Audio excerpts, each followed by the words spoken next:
The Mariners are officially below 500, and rightfully so, because this is pathetic. Colby, hit it.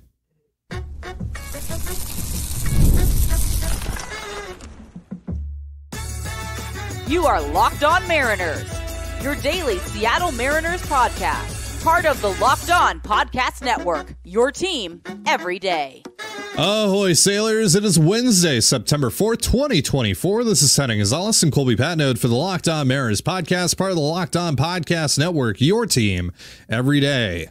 On today's show, it just keeps getting worse for the Mariners, who now find themselves below 500 for the first time since mid-April, which is a far more fitting winning percentage for the level of play we've seen out of this ball club. Now, I don't know if we're necessarily going to talk about the last two games in great detail, but we're definitely going to talk about how truly pathetic this is getting. We'll also talk about Randy Arozarena and, if he wants to be here, frankly, which I think at this point is a fair question to ask, given some of the things we've seen and heard. And lastly, what are Colby and I looking out for over these final few weeks of the season?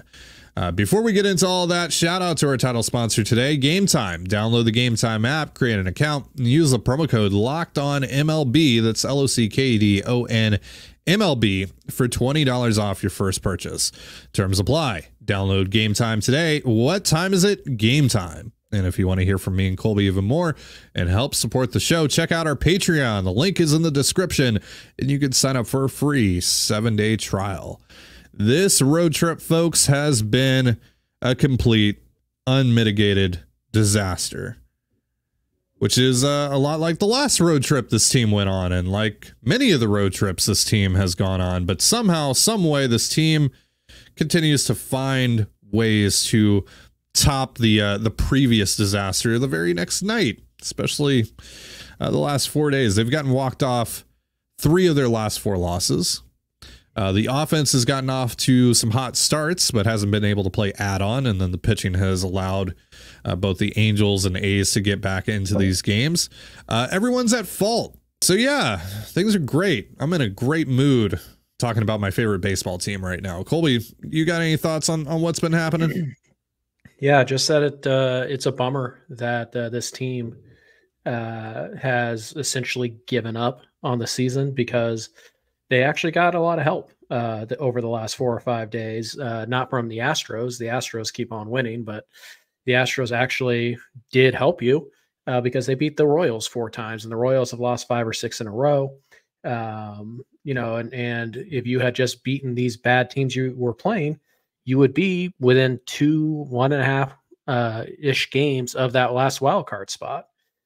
Because Detroit is the only team right now in, kind of competing for that last wild card spot that's actually playing good ball.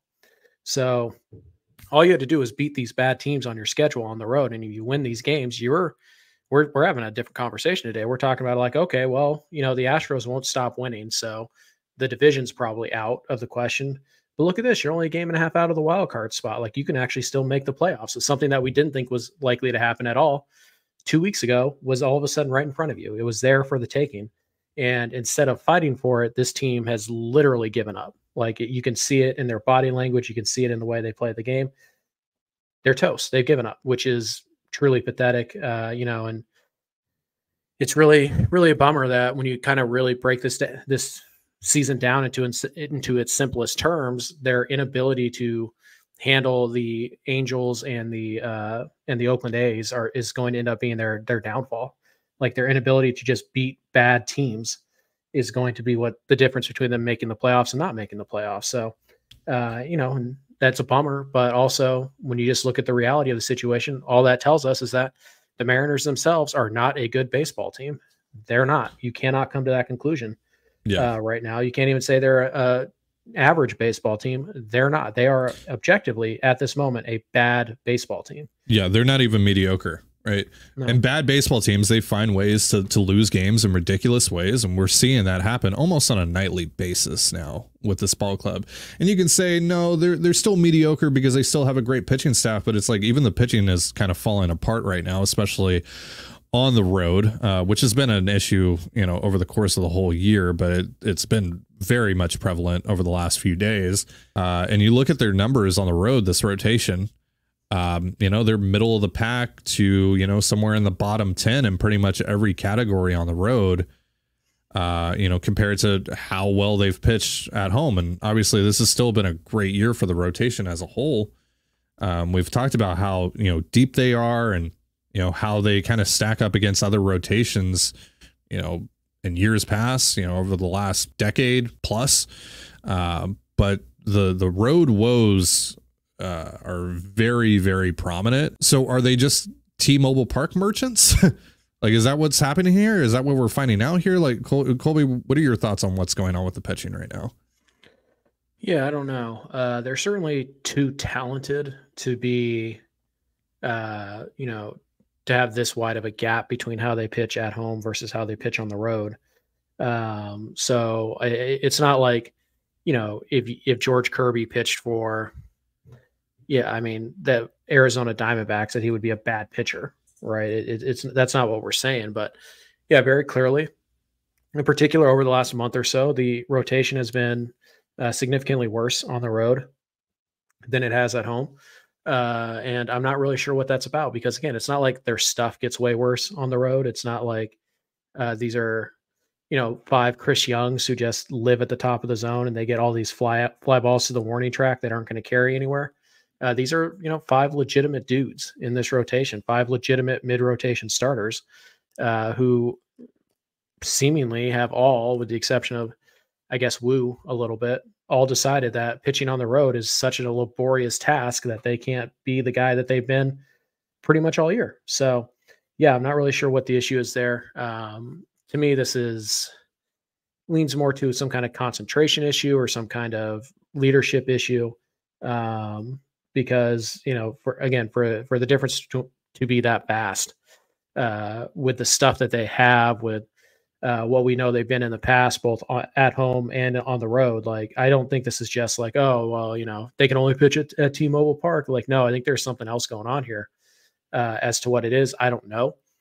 But yeah, it's very weird. It's strange. And yeah, the home runs are a problem. And in particular, Castillo and Kirby, and they've given up 3-4 home runs in a start. And, usually they're solo home runs, but if you give up 3 home runs and 2 of them are solo and 1 of them's not, then you're pretty much lost with this offense. With this offense, you lost the game. And obviously with the bullpen serving up home runs pretty prodigiously right now, particularly on the road, they're giving up when the bullpen's in the game. It's late in the game, right? And this offense is not deep enough to add on or to score or to make up those runs that late. So yeah, it's a disaster right now on the road. They've won, 2 of their last 15 on the road, I believe it is. Like, they are 13 games under 500 on the road, which tells you how good they are at home. So it's kind of weird.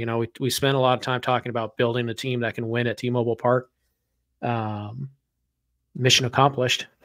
But they haven't built a team that can win anywhere else. And again, it's not like they're facing, the Astros and the Dodgers and the Diamondbacks and all that stuff on the road. Like, no, they're facing Detroit and Pittsburgh and Oakland and the Angels, and they still can't win there. So yeah, it's a real bummer. But I really don't know what the deal is with the pitching on the road.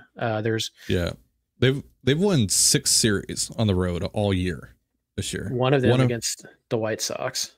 One of them against the White Sox. Another one is a 2-game set against the Padres. Right. The last time they've won a 3-game set against, this is from our friends at the Marine Layer podcast, by the way.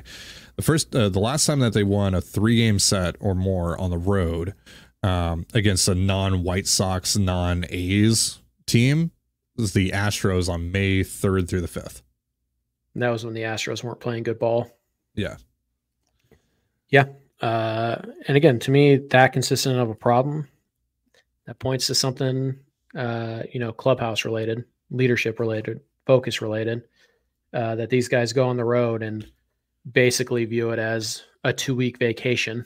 And, that only gets interrupted by them having to work later that night. So whatever it is, I hope they figure it out, but I honestly don't know. Like, the offense makes sense.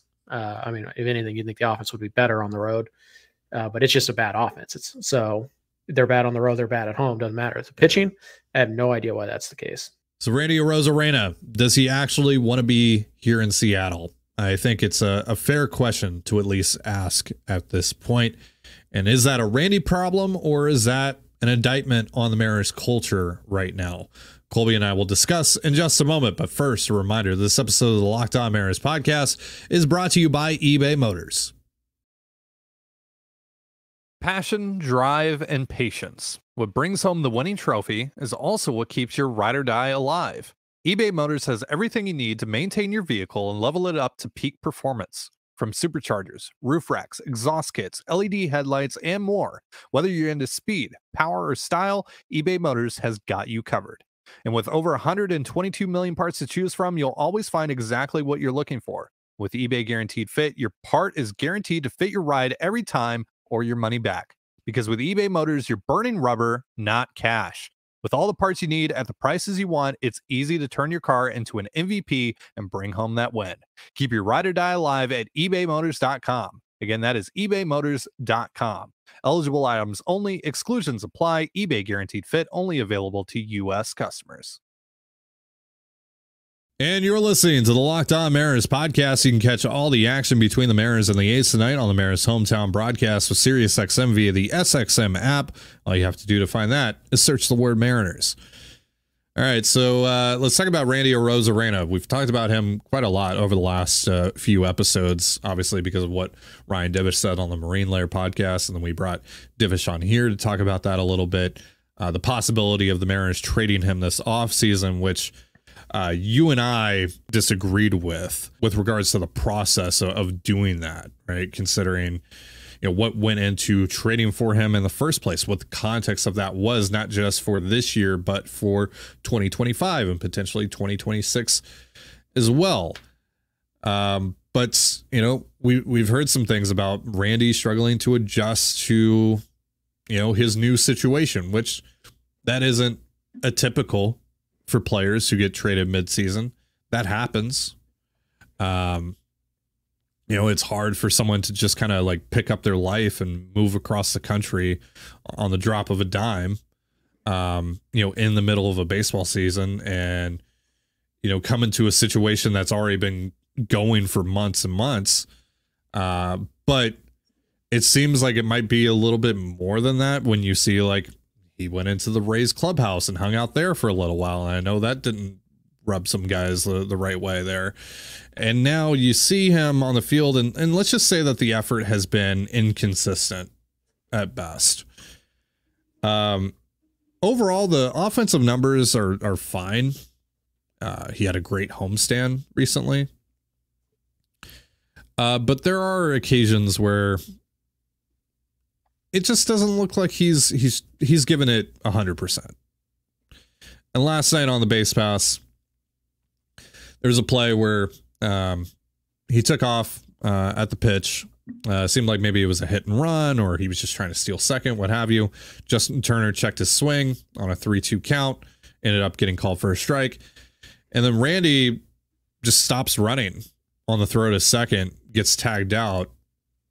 Now, maybe he was just confused about if that was actually a check swing and that was just ball 4. Whatever. Maybe he lost track of the outs. Doesn't matter. Just run out the play. Why aren't you running out the play? Right. Even if you're out, why aren't you running out the play? Sure. I mean, the whole point of that is you send the guy. So if Turner, who makes a lot of contact, if he puts the ball on the ground, you might be able to stay out of a double play.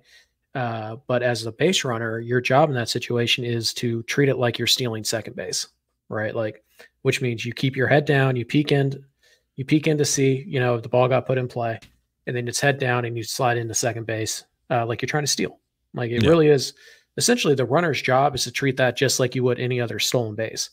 And Randy treated it like it was either he thought that, Turner definitely didn't swing, which there's no way he can tell if he's doing his job, whether he swung or not, or he thought that there was 2 outs and that Turner's strikeout was out number 3. But again, it doesn't matter because either he didn't realize how many outs there were, which is a lack of concentration. That's a problem in and of itself.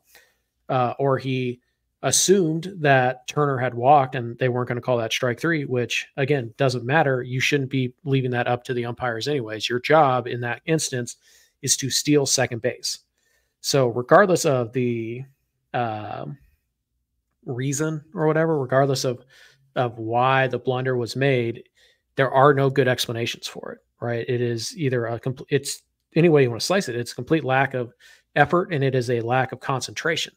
Like those are the two options, and it's probably a little bit of both. So, yeah, any way you want to slice it, Randy was abysmal last night, and it also goes to the plate appearances he was having, where he was just flailing at sliders, 6 inches off the plate all night.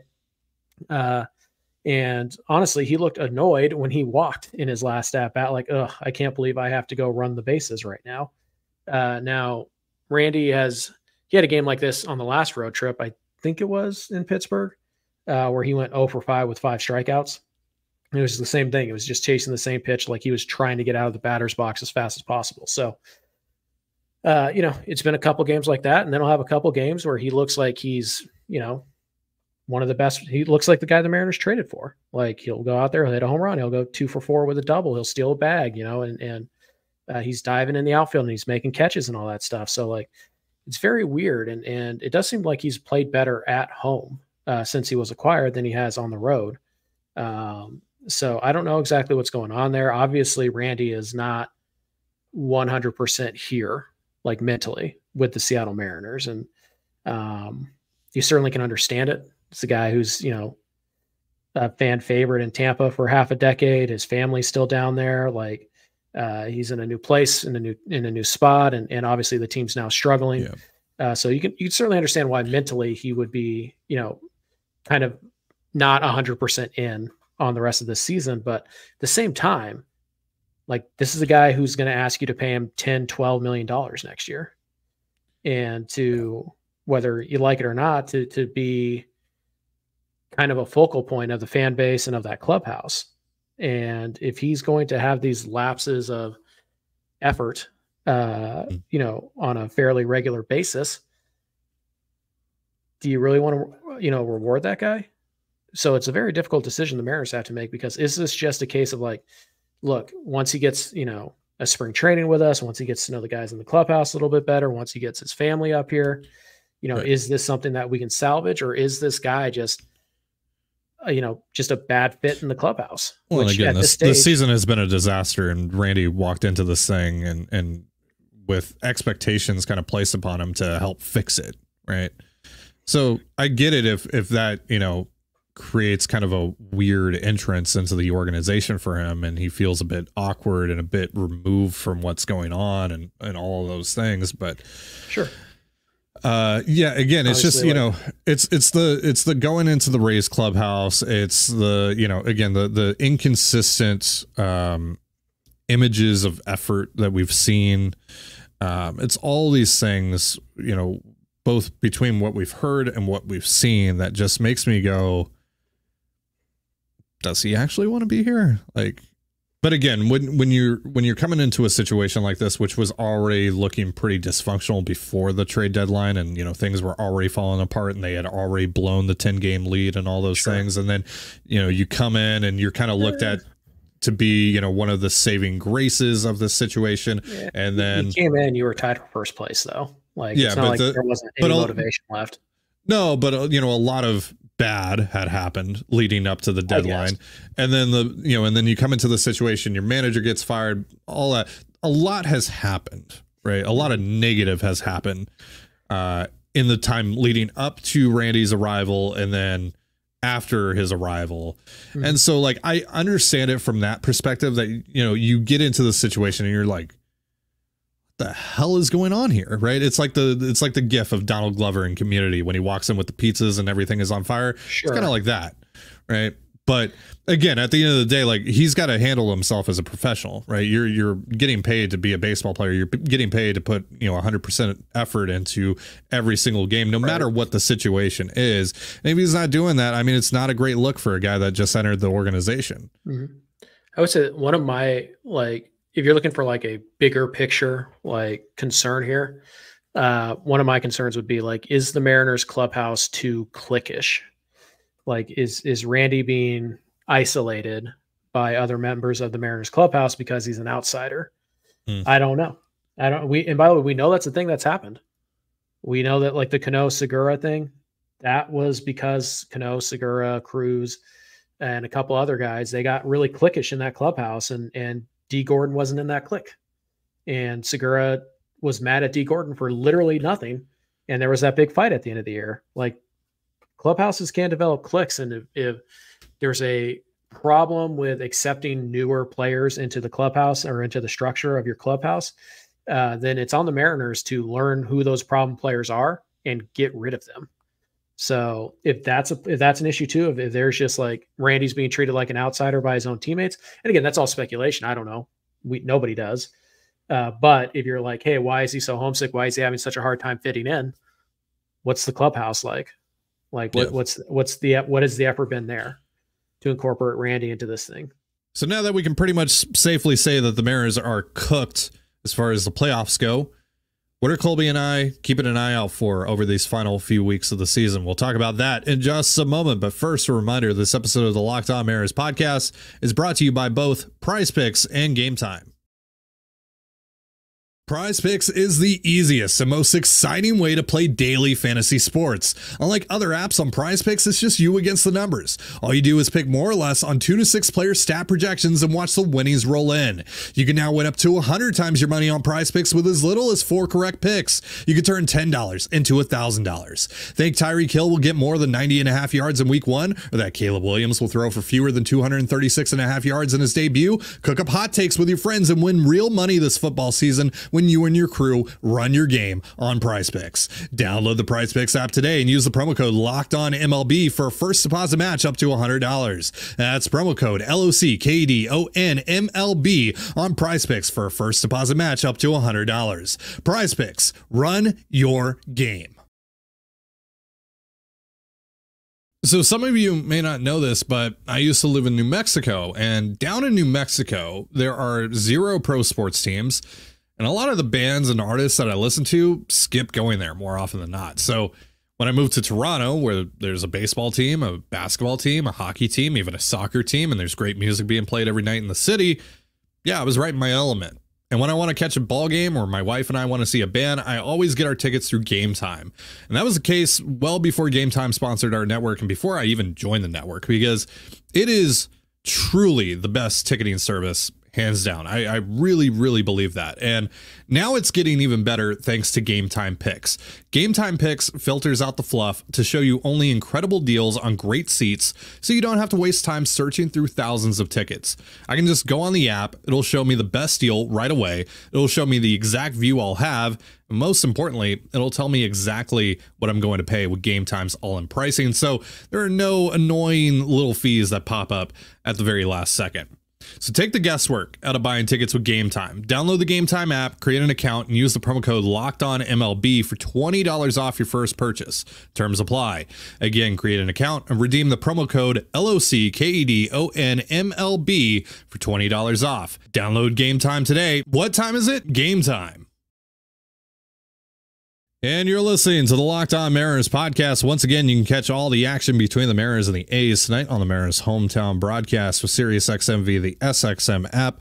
All you have to do to find that is search the word Mariners. We'll be doing a post-game show tomorrow following the Mariners and A's series finale. Yeah, we're still going to be doing post-game shows. I mean, what else are we going to be talking about here over the final 20 or so days? Because Colby, I'll tell you this, I really could not care less about a lot of the players that are on this team, because I think this roster is in need of a massive overhaul this offseason, and I kind of expect a massive overhaul this offseason. I don't know if that's going to lead to anything better, but I do think a lot of these guys that are currently making up this 26-man roster, they're going to find their way out of the door one way or the other. What I would like to see, and again, it's something we talked about on Monday, and who knows if, he's actually ready for the challenge or not. And I admit this fully comes from a selfish place where I want something interesting to watch and root for and keep an eye out on.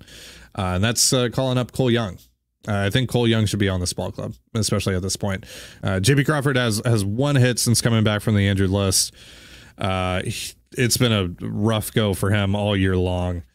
I think Josh Rojas is getting non-tendered this offseason because $5 million is a lot for a player that has been at best wildly inconsistent this year. Now I think there's a strong argument to be made that he's been overexposed, that he's just not a starting caliber player, that he's more of a utility guy like we had initially envisioned him and talked about this offseason. So I think Rojas is someone that could still help a ball club. I don't think it's going to be in Seattle at that dollar figure. So I think there's opportunities here for Cole Young to get playing time again.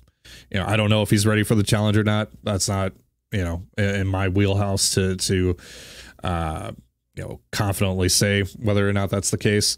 But that's just from a fan perspective. That's what I would like to see. Sure. Yeah, I mean, you can do that in 2 weeks. Like, it doesn't have to be now. Like, is there a huge benefit to giving him 20 games at the big leagues versus 10 games at the big leagues? No, not really. So you could always give him that cup of coffee and have him hang around the team for, the last couple of weeks and, give him a handful of at-bats and all that stuff. So, yeah, it's certainly something that they should consider. Whether or not they ultimately do it, I don't know. But they shouldn't be concerned about starting his clock or 40-man roster crunches or anything like that. That doesn't exist. So, no. Yeah, that'd be fine. Yeah, I mean, for me, couple of guys on this roster that I would like to see, how they play into next year's plans. One of the things we've seen pretty much since, really for the last 5 or 6 days, but pretty much since Dan Wilson has taken over as the manager, we've seen Julio get to the pull side quite often, which is good since Dan Wilson became the manager. And I'm not saying it's because of Dan Wilson, but it's just an arbitrary starting point, right? Since that day, Julio's hitting 256, which is about what he's hit all year, but he's running a 388 on base and a 462 slug.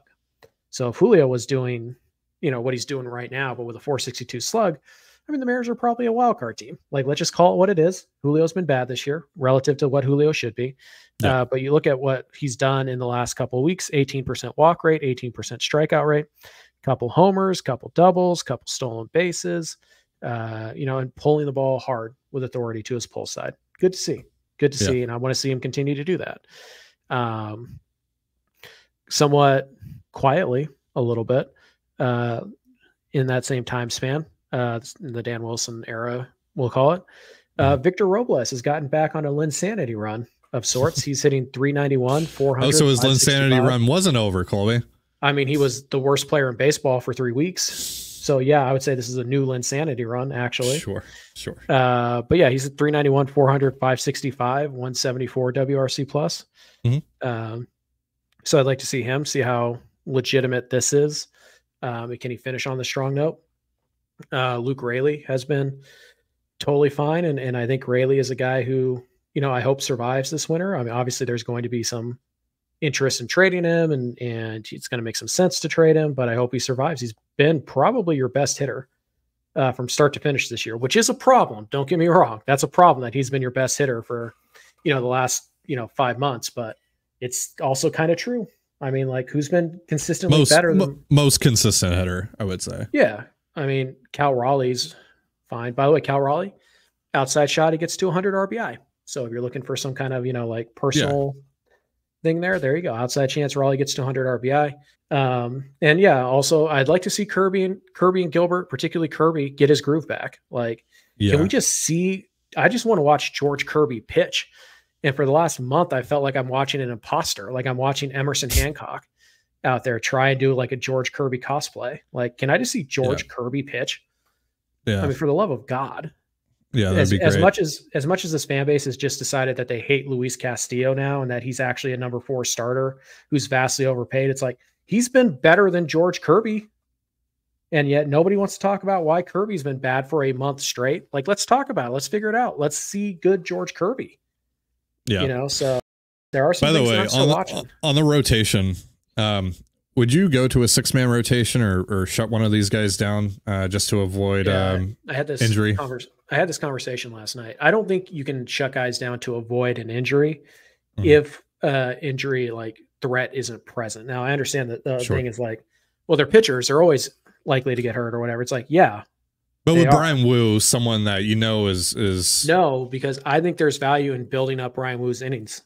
Okay. Because again, you don't roll over innings into next year, right? You can't be like, oh, we thought Wu was going to go 120 innings. He only went 100. So that means next year we get 20 more innings out of him. No, actually you probably get 20 less because you have to build up his arm strength. Same goes for Miller. Same goes for Gilbert and Kirby and Castillo. Like, and also you don't have the arms to cover these innings. So well, you want to, because again, at this point you have nothing to lose. Wouldn't this be maybe an opportunity to get like Logan Evans some major league innings? Sure. I'm totally fine with that. And if you want to go to a 6-man rotation and you want to slide Evans in, that's fine. But I think that you still want to get Wu like as many innings as you safely can this year, because right now he's on a roll. He's not throwing a ton of stress pitches or anything like that. If his arm is still feeling good, same with Miller. Like if you can get Wu to 120 innings this year or whatever it is, I'm not quite sure what he's at right now. But if you can get him to like 110, 120 innings, then next year it might not be ridiculous to ask him to go 150. Whereas if you shut him down right now at like 95 innings or whatever he's at, then saying like, hey, yeah, you're going to go 160 next year, we're going to bank on that. That's a bit ridiculous. That's a bit ridiculous of a jump, isn't it? So like, I think actually when it comes to Wu and it comes to Miller, like the arms that you're trying to protect, I think that them actually reaching like new heights in terms of innings pitched is actually a good thing. And it's something you want to try and push for. And, if they, feel some numbness in their finger or whatever, or they have a throwing session and they're a little bit sore the next day, like, yeah, shut them down. Absolutely. But if they're healthy, like put them out there and maybe you take them out a little bit earlier than you normally would. You can certainly do things like that. But to me, like I'm not shutting down Brian Wu at 90 innings or whatever he's at because I'm going to bank these 20 innings for next year. No, you're not. You're probably losing 20 innings off of what Wu can give you. So no, I'm not. Now, side note, Munoz is feeling some I was about to mention that. In his elbow. Shut him down. There's no reason for him. Like, nope, shut him down. And again, if Miller or Gilbert or any of these guys like, oh, my elbow's a little sore, like shut it down immediately. There's no reason to push this. But if they're healthy, and by the way, we have no reason to suspect that Wu, Miller, Gilbert, Kirby, Cassidy, none of these guys, zero reason to suspect they have any arm issues right now. Yeah. There's just no reason to shut them down. Not this soon. In the last week of the year, if you want to skip Gilbert's last start and give it to Evans or Hancock, then fine, whatever. But you still have to get through this month, and you still have a lot of young arms in that bullpen that like what you're going to ask Troy Taylor to go 3 innings so you can try and save, Brian Wu. Like, no, you're not. So, And then one other thing I'll be watching for the rest of this year, like Troy Taylor slowly getting put into more and more high leverage spots. Saw him last night in a high leverage spot, looked really good. And if Munoz is going to go down, then why not give those opportunities to Taylor? See what he's got. Sure. And then the one big picture thing here is what are they doing with Jerry? Right. If they're going to fire Jerry, there's nothing you're going to learn about that from watching the game. No, not from the games. No. But if they're going to fire Jerry, they need to do it now. You and I just talked about this before we hit record on this thing. Like, you got to give yourself as much time as possible to go out and find his replacement and, fill out the rest of your staff. And let's be honest, you already know what you're doing with Jerry. Like John Stanton. Exactly. Yeah. So this isn't something that needs to linger into the off season. Cause I'll tell you this, what I don't want here is you and I are getting on this show in mid-October and free agency is starting to, creep up on us. And we're still talking about, well, who's going to be the president of baseball operations? Who's going to be the GM? Who's going to be calling the shots? Right. That's a problem. So if they're going to do it, if they've arrived at that decision, and again, like we talked about on Monday, there's nothing that can happen this month that's going to swing your decision. You already, if you're going to make the decision to fire, you already have enough reason from what's happened the last 5 months to fire Jerry. Like, you are literally just wasting time if you're just going to let it linger into the offseason. Right. Either you fire Jerry now, or you just announce that like we picked up his option. He's the president of baseball ops next year. You do that now.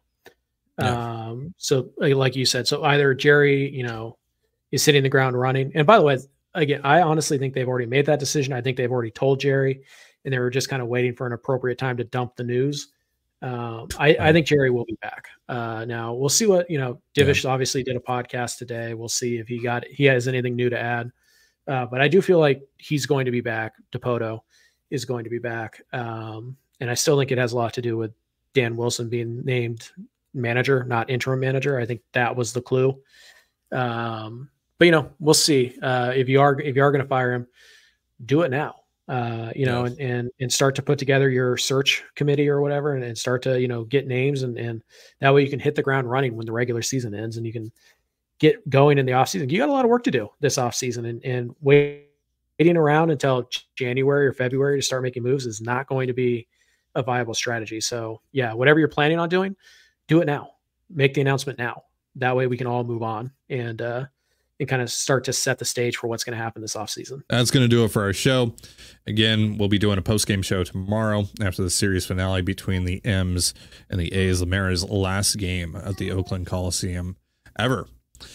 Before we get out of here, a reminder that Locked On has launched the first ever national sports 24/7 streaming channel on YouTube, and now it's also available on Amazon Fire TV and the free Fire TV channels app. Locked On Sports Today is here for you 24/7, covering the top sports stories of the day with the local experts of Locked On, plus our national shows covering every league. Find Locked On Sports Today now available on the free Fire TV channels app. Thank you so much for joining us here on the Locked On Mariners podcast. For Colby Patnode, I'm Ty Gonzalez. Be sure to give us a follow on Twitter at @LO_Mariners. You can follow me at Ty Gonzalez, Colby at CPAT11, that's CPAT11. You can also find all that stuff in the description of this episode. Now head on over to Locked On Seahawks to get all the latest on the Hawks before the season kicks off this Sunday with Corbin Smith and the gang, and tell them Ty and Colby sent you. Have yourself a beautiful baseball day, and we'll see you next time. Peace.